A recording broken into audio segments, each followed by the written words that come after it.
Estamos estudiando la segunda carta a los tesalonicenses y también estamos llegando al final. Así que si Dios quiere, en lo que nos queda de este 2020, vamos a terminar el estudio de esta carta corta del apóstol Pablo, pero que tiene tanto fundamento, tanto mensaje, y sobre todo en tiempos como el que estamos viviendo, porque nuestros hermanos receptores de esta carta ahí en Tesalónica estaban atravesando unas situaciones complicadas también, quizás más complicadas que estas, porque su vida estaba en juego, porque había mucha persecución, porque estaban sintiendo que la persecución y la opresión era tan grande que ellos asimilaban todo eso con lo que Pablo les había hablado acerca de la venida del Señor y de los tiempos finales y de los juicios de Dios.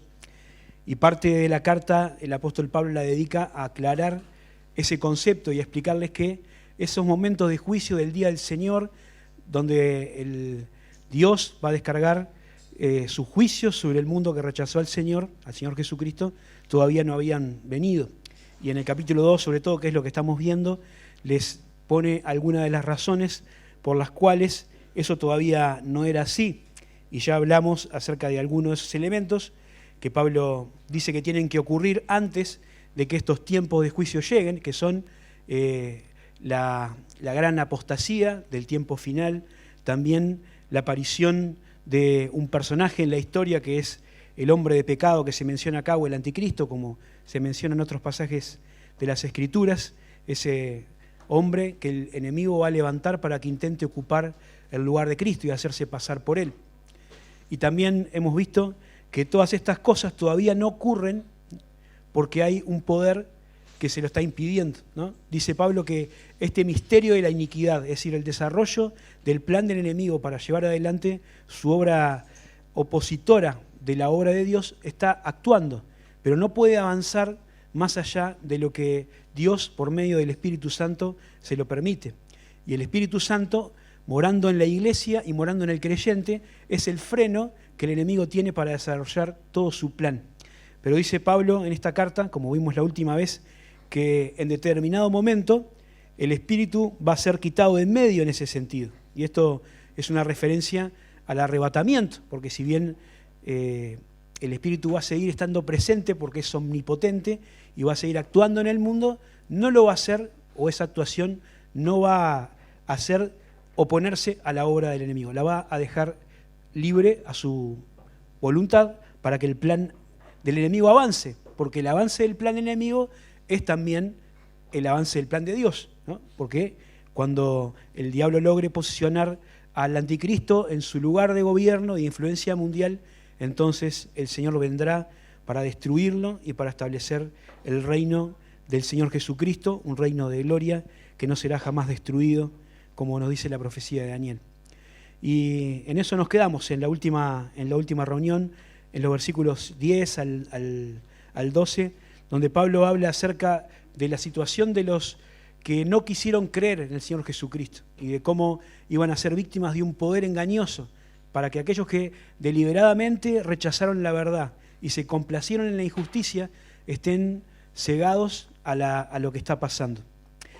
Pero en el versículo 13, que es lo que nos toca ver hoy, Pablo cambia un poco el eje de la charla y empieza a pensar en los creyentes, ¿no? Así que en el capítulo 2 les empieza a explicar todo esto del futuro, les habla de lo que va a pasar y de por qué no está pasando todavía, pero ahora vuelve a los hermanos, que eran los que tenían esta preocupación, ¿no?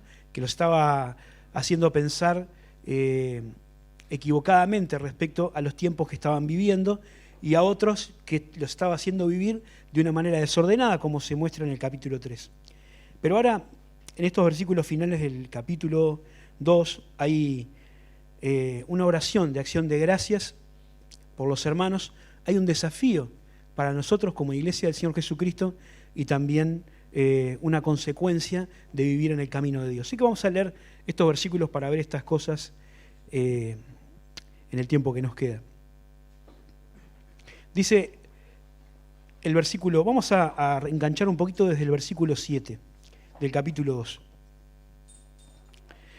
Dice, porque ya está en acción el misterio de la iniquidad, solo que hay quien al presente lo detiene, hasta que él a su vez sea quitado de en medio. Y entonces se manifestará aquel inicuo a quien el Señor matará con el espíritu de su boca y destruirá con el resplandor de su venida. Inicuo cuyo advenimiento es por obra de Satanás, con gran poder, señales y prodigios mentirosos, y con todo engaño de iniquidad, para los que se pierden, por cuanto no recibieron el amor por la verdad para ser salvos. Por eso Dios les envía un poder engañoso para que crean en la mentira, a fin de que sean condenados todos los que no creyeron en la verdad, sino que se complacieron en la injusticia. Pero nosotros debemos dar siempre gracias a Dios respecto de vosotros, hermanos amados, por el Señor, de que Dios os haya escogido desde el principio para salvación, mediante la santificación por el Espíritu y la fe en la verdad, a lo cual os llamó mediante nuestro Evangelio, para alcanzar la gloria de nuestro Señor Jesucristo. Así que, hermanos, estad firmes y retened la doctrina que habéis aprendido, sea por palabra o por carta nuestra. Y el mismo Jesucristo, Señor nuestro, y Dios nuestro Padre, el cual nos amó y nos dio consolación eterna y buena esperanza por gracia, conforte vuestros corazones y os confirme en toda palabra, en toda buena palabra y obra. Así que Pablo ahora empieza a dedicar estos versículos a los creyentes. Y son versículos de aliento y de consolación. Empieza con esta acción de gracias a Dios, ¿no? En la carta a los tesalonicenses, en esta y en la otra, hay muchas oraciones de Pablo a favor de los hermanos. Y muchas de esas oraciones son en este tono de gratitud, ¿no? Pablo da gracias por los creyentes en Tesalónica, por su obra, por su testimonio, por su valor. Y acá habla acerca de su salvación. ¿Vieron que dice? Nosotros debemos dar siempre gracias a Dios respecto a vosotros, amados por el Señor, de que Dios los haya escogido para salvación, ¿no? Y qué linda esa frase, o esa forma de referirse a los creyentes, ¿no? Amados de Dios, amados del Padre. Y es bueno pensar que cada uno de nosotros somos así, ¿no? Podemos calificarnos de esta manera, somos amados de Dios. Como dice la Escritura, no es que nosotros hayamos amado a Dios, ¿no? Sino que Él nos amó a nosotros. Dios nos amó primero, nosotros le amamos ahora, pero la raíz de nuestro amor es una consecuencia de que Él tuvo primero ese amor tan impresionante por nosotros que se mostró en la cruz de nuestro Salvador, como estábamos cantando. Así que Pablo dice que agradece a Dios por ese amor de ellos y también por su elección, porque el Señor los había escogido desde el principio para salvación. Y acá el apóstol Pablo toca uno de los temas que a veces suele ser controversial o difícil de comprender de las doctrinas de la palabra de Dios, porque habla acerca de la elección de los creyentes. Y es una doctrina o una enseñanza que uno puede encontrar en muchos pasajes de la palabra de Dios. La Biblia enseña con toda claridad que los creyentes fuimos escogidos por Cristo o escogidos por Dios, y que esa elección se remonta a antes de la fundación del mundo. Es una elección eterna, ¿no? Porque está fuera del tiempo medible por nosotros, ¿no? Si ustedes recuerdan el capítulo 1 de la carta de Pablo a los Efesios, dice eso, ¿no? Que Dios nos escogió en Él antes de la fundación del mundo. Quiere decir, no había todavía el tiempo medible cuando Dios ya nos tenía como parte de su plan de la redención. La iglesia estaba en la mente del Señor. Nosotros ya habíamos sido amados antes de que el mundo existiera. Y la Biblia habla en muchos pasajes de esta elección. Se menciona también en el capítulo 8 de Romanos, que estamos estudiando los viernes con los jóvenes. Ese versículo capaz que alguno lo podría decir de memoria, yo creo que también, pero por la duda lo voy a leer. Dice en Romanos 8:28, y sabemos que los que aman a Dios, todas las cosas les ayudan a bien. Esto es conforme a los que su propósito son llamados. Porque a los que antes conoció, también los predestinó para que fuesen hechos conforme a la imagen de su Hijo, para que Él sea el primogénito entre muchos hermanos. Y a los que predestinó también llamó, y a los que llamó también glorificó, y a los que justificó también glorificó. Y acá tiene todo este proceso del plan de la redención, desde la elección que Dios hace de los creyentes hasta ese destino final que está predestinado para que seamos hechos conforme a la imagen de su Hijo. No nos vamos a centrar demasiado en este tema que requeriría un estudio más profundo, pero sí tener claro que la Biblia habla de la elección de los creyentes. Y la Biblia habla también de la responsabilidad de cada ser humano delante del mensaje del Evangelio.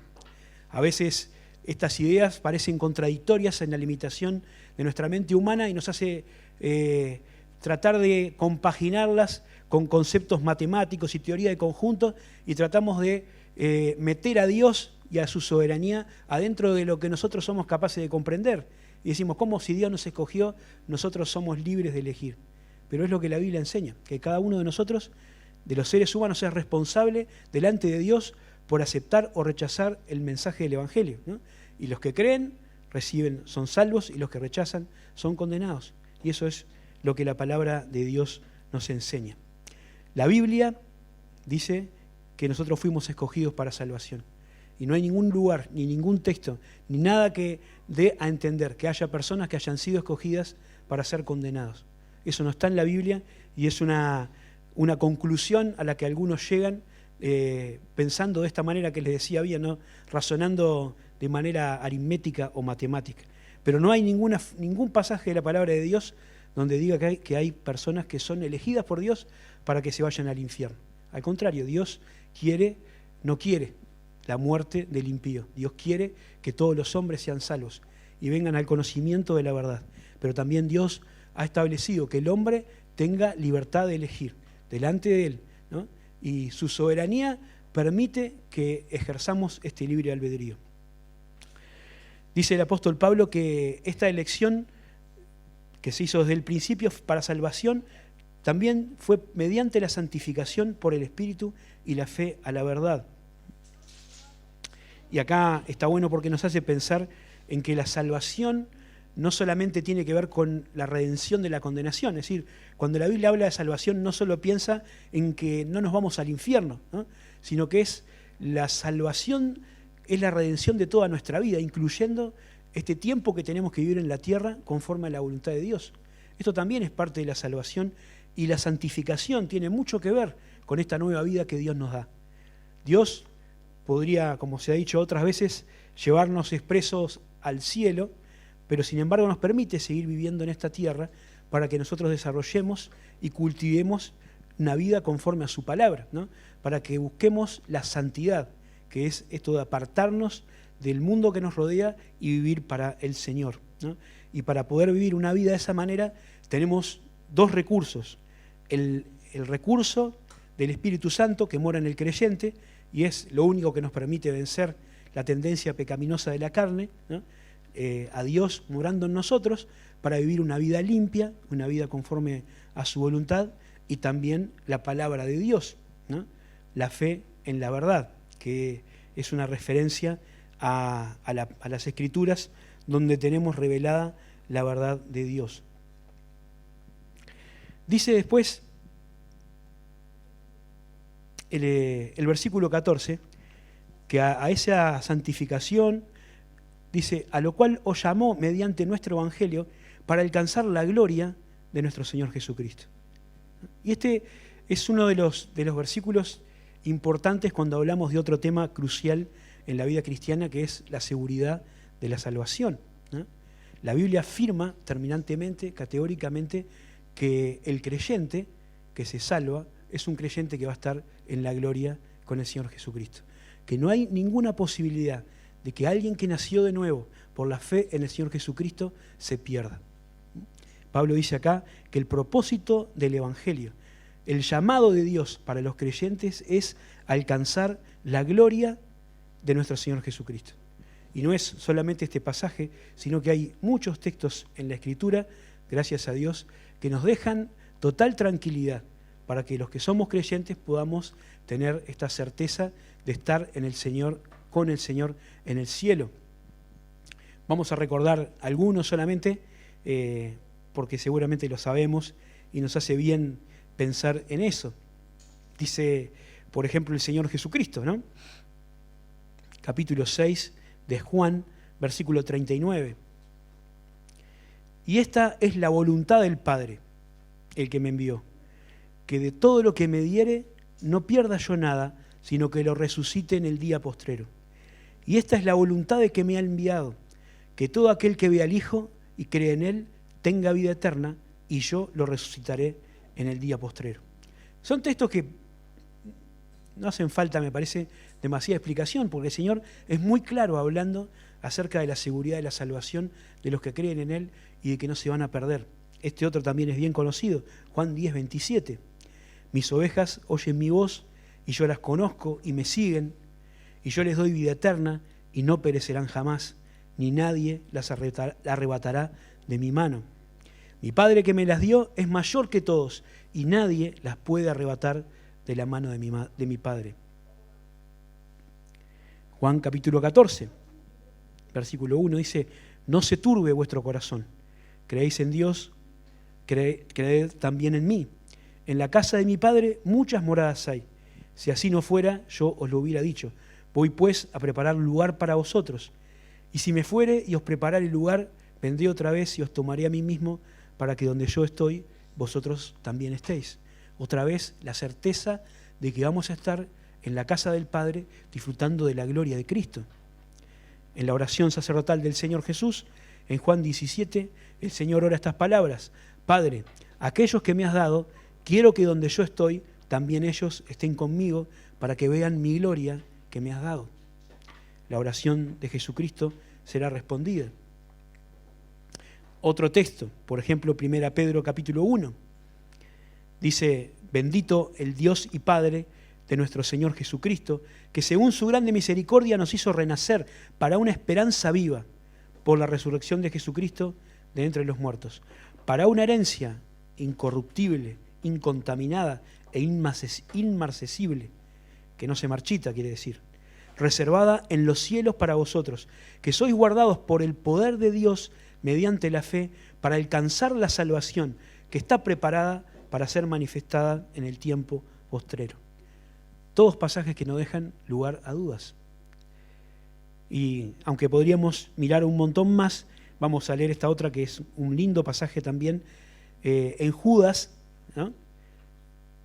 Versículo 24 y 25, es una carta corta, pero en la doxología, en la despedida final, dice este hermano, Judas: y aquel que es poderoso para guardarlos sin caída y presentarlos sin mancha delante de su gloria, con gran alegría, al único y sabio Dios, nuestro Señor, sea gloria, majestad, imperio y potencia, ahora y por todos los siglos. Amén. Algunos pasajes de la palabra de Dios que nos dan esta seguridad de la salvación, de saber que los que hemos realmente creído en Jesucristo como Salvador personal, vamos a estar en la casa del Padre, vamos a ver la gloria de nuestro Señor Jesucristo. No porque somos CRA, no porque nos portamos bien, no porque estamos viniendo a la iglesia o porque pertenecemos a una u otra denominación, sino porque la salvación es una obra de Dios, una obra de la gracia de Dios y no depende de nosotros. No la ganamos y ¿no? la recibimos por gracia y tampoco la mantenemos, ¿no? Solamente confiamos en Dios y por su gracia Él va a hacer la obra. Lo cual no quiere decir que podamos vivir de cualquier manera y desperdiciar nuestro tiempo, porque también la Biblia dice que si bien somos salvos por gracia, mediante la fe y no por obras, para que nadie se gloríe, el Señor preparó para nosotros obras para que anduviésemos en ellas, ¿no? Dice Efesios capítulo 2, versículos 8 al 10. No son obras para ser salvos, pero son obras que evidencian nuestra salvación, ¿no? Y eso es importante también, porque si no hay una evidencia de la fe, hay que cuestionar la veracidad de la fe, ¿no? Santiago dice eso en su carta, que si alguno no practica la fe, tendría que revisarla. Nosotros no somos quien para ver el corazón de las personas, pero sí tenemos estos elementos sobre todo para autoexaminarnos, ¿no? Y para darnos cuenta de si nuestra fe es auténtica o es quizás solamente una expectativa, una confianza, una sensación, ¿no? Ahí tenemos un parámetro para mirarlo.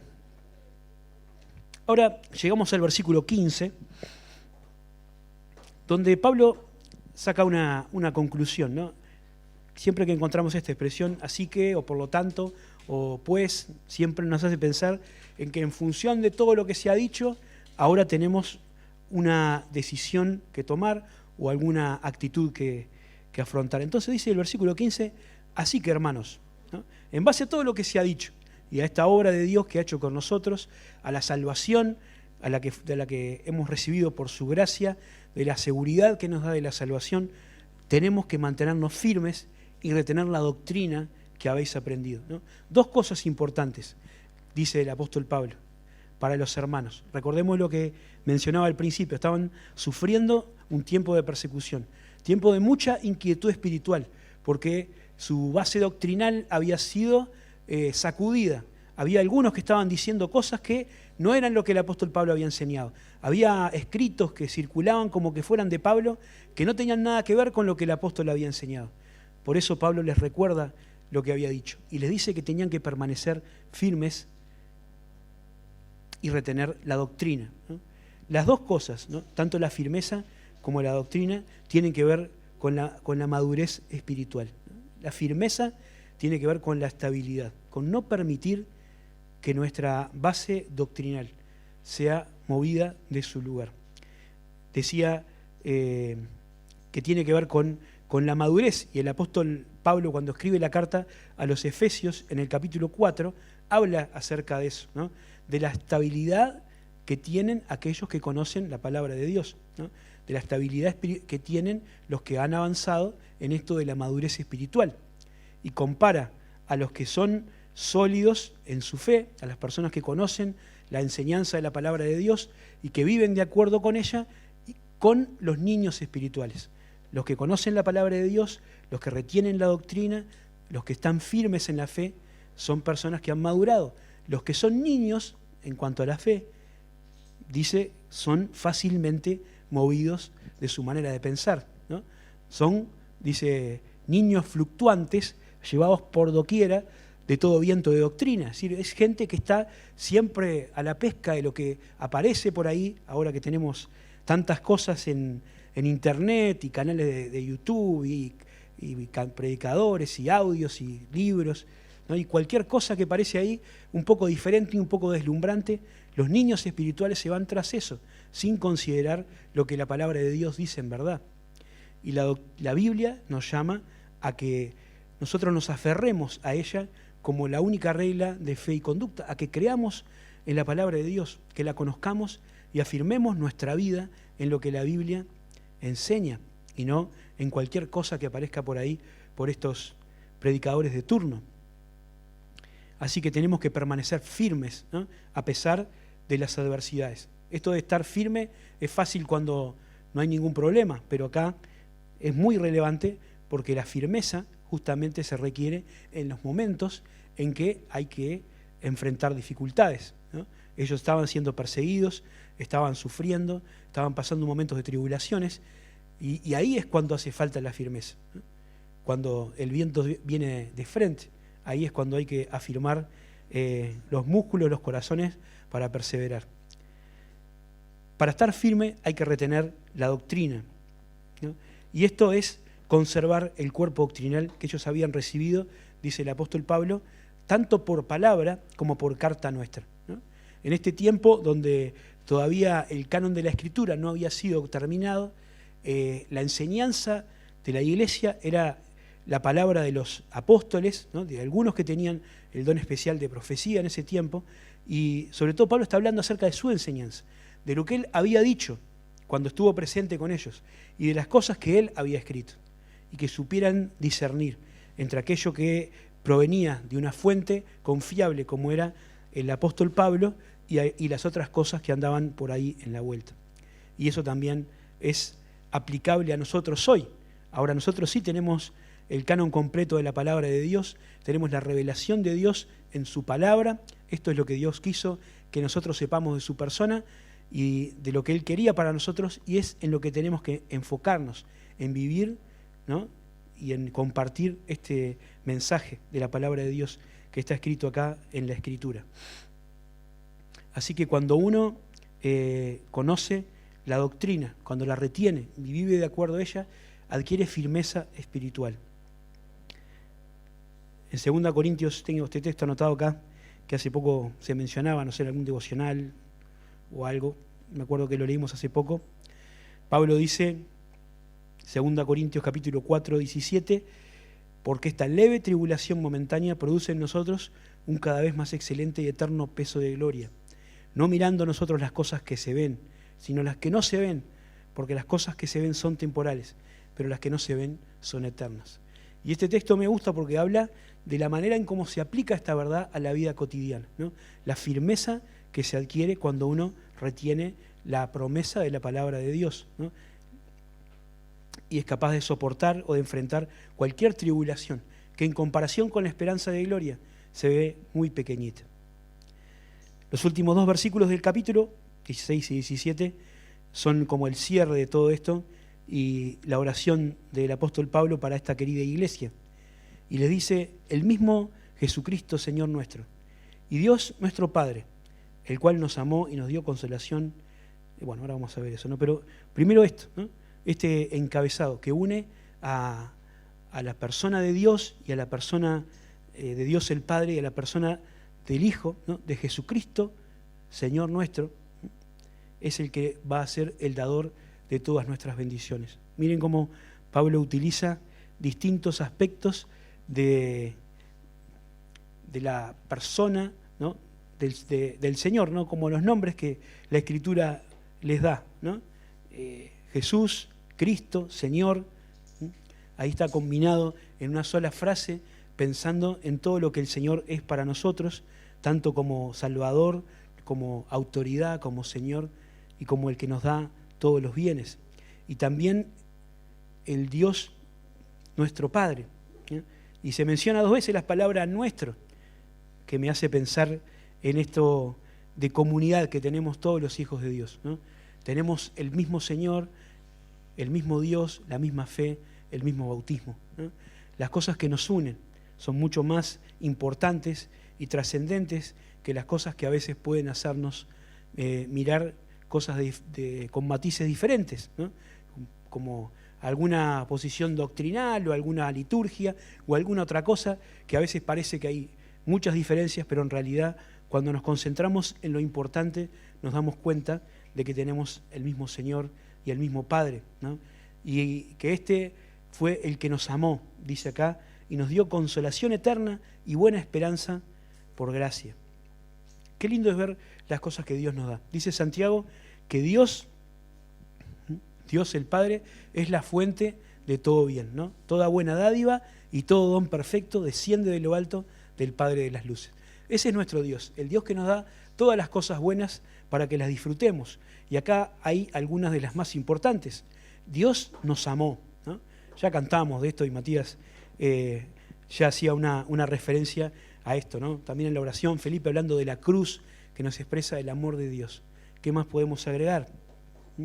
También nos dio consolación eterna, ¿no?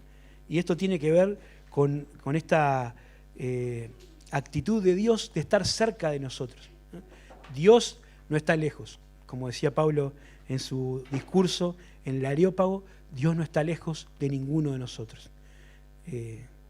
A veces los paganos, ¿no? Como en el tiempo de los reyes, en el Antiguo Testamento, los paganos consideraban a sus dioses lejanos, ¿no? Seres que estaban ahí, a los cuales había que llamarles la atención de alguna manera, pero nuestro Dios es un Dios cercano, ¿no?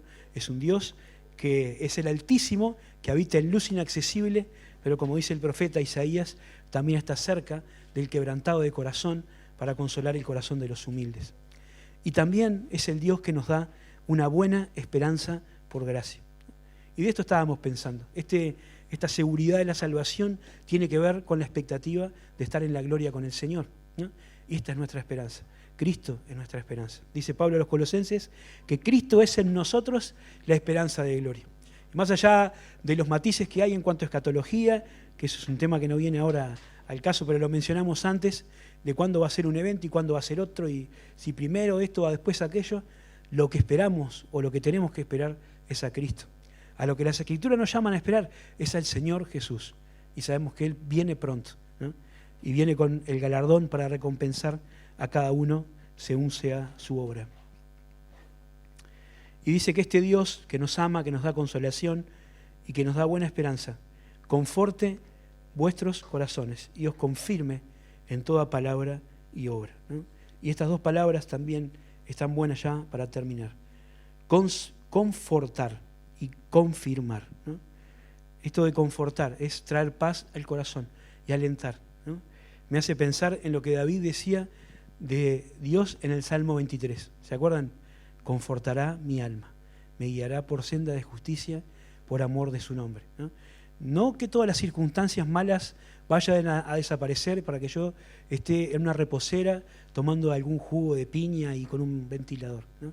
Sino que aún en los momentos de adversidad y de dolor y de prueba y de dificultad, como estaban viviendo nuestros hermanos allá en Tesalónica, podamos sentir el consuelo de Dios, la paz de Dios, el abrazo del Señor, confortando nuestros corazones. Y dice, por último, que también confirme toda nuestra obra. Es decir, que lo que nosotros hacemos, el Señor lo haga prosperar. La obra del Señor, hermanos, es del Señor, ¿eh? Es obvio porque lo dice la frase, pero a veces nosotros nos estresamos como si no lo fuera, ¿no? Y nos preocupamos. Está bien preocuparse, ¿no? Y trabajar y luchar y hacer lo que el Señor nos pide, pero lo tenemos que hacer confiando en que la obra es del Señor, ¿no? La obra es de Él. Y lo que pase en este mundo que se opone al Señor, a veces puede parecer que va a hacer que la obra del Señor retroceda o que se perjudique, pero la obra es del Señor y Él la llevará a donde quiera que esté, ¿no? Más allá de lo que nosotros podamos hacer, ¿no? Porque no es nuestras fuerzas, ¿no? Es la fuerza del Señor. No es con espada ni con ejército, sino por el Espíritu del Señor. Así que qué bueno es saber que el Señor está confirmando la obra de nuestras manos, como decía también en el Antiguo Testamento. Y que más allá de lo que podamos ver, del resultado de lo que hacemos, el Señor está obrando y va a usar las cosas que hacemos para la gloria de su nombre y la extensión de su reino. Así que, para terminar, quiero rescatar dos palabras que me parece que tenemos que pensar. Una tiene que ver con la gratitud, ¿no? Con esto que hablábamos al principio, de mirar lo que Dios ha hecho por nosotros y estar agradecidos, ¿no? Dios, como dador de todo bien, ha hecho tantas cosas por nosotros que es impresionante. Y a veces repasarlas así rápido no le hace justicia. Pero qué bueno es que no olvidemos que Dios nos ha amado, que Dios nos sostiene, que Dios nos da firmeza, que Dios nos da esperanza, que nos consuela, que conforta nuestro corazón, que confirma la obra de nuestras manos, etcétera, etcétera. Todas estas cosas que Dios hace en nuestra vida nos hacen pensar que el Señor, ¿no? Está con nosotros. Y por eso tenemos que estar agradecidos, ¿no? Y como estamos agradecidos, tenemos que disponer nuestra vida para vivir para Él. El servicio a Dios no es el resultado de la imposición de nadie, ¿no? De un compromiso exterior, de algún pastor que nos obliga o de alguien que nos impone una carga. El servicio a Dios es el resultado de un corazón agradecido. Por eso dice Pablo en Romanos sí, capítulo 12, que los que hemos conocido la misericordia de Dios, ¿no? Tenemos que disponer nuestros cuerpos como un sacrificio vivo, santo y agradable a Él. No porque alguien nos lo demande desde afuera, sino porque es nuestro culto racional. La consecuencia lógica de ver lo que Dios ha hecho por nosotros. Y la otra palabra que me gustaba pensar es esto de la firmeza, ¿no? De la firmeza que tiene que expresarse en una convicción doctrinal y en obras, en acciones concretas, ¿no? Tenemos la palabra de Dios como un ancla, ¿no? La palabra profética más segura, como dice Pedro, que alumbra en el lugar oscuro, que nos da la posibilidad de observar lo que pasa en el mundo con una perspectiva diferente. Estamos viviendo tiempos increíbles, ¿no? Quizás hace apenas un año atrás nadie podría imaginar lo que está pasando ahora a nivel mundial. Sin embargo, cuando uno mira la palabra de Dios, puede darse cuenta de para dónde va el mundo, por quién está siendo guiado y también que detrás de todo esto el Señor está permitiendo estas cosas porque al final Él va a culminar su plan. Como decía Nabucodonosor, pensando en la soberanía de Dios, no hay nadie que pueda detener su mano y preguntarle qué es lo que está haciendo. El soberano hará su voluntad. Así que, hermanos, nosotros nos queda vivir una vida conforme a la voluntad de Dios, ¿no? Vivir una vida que realmente honre este llamamiento que el Señor nos ha hecho, andando decididamente, sirviendo al Señor y viviendo una vida de santidad. Que Dios bendiga su palabra.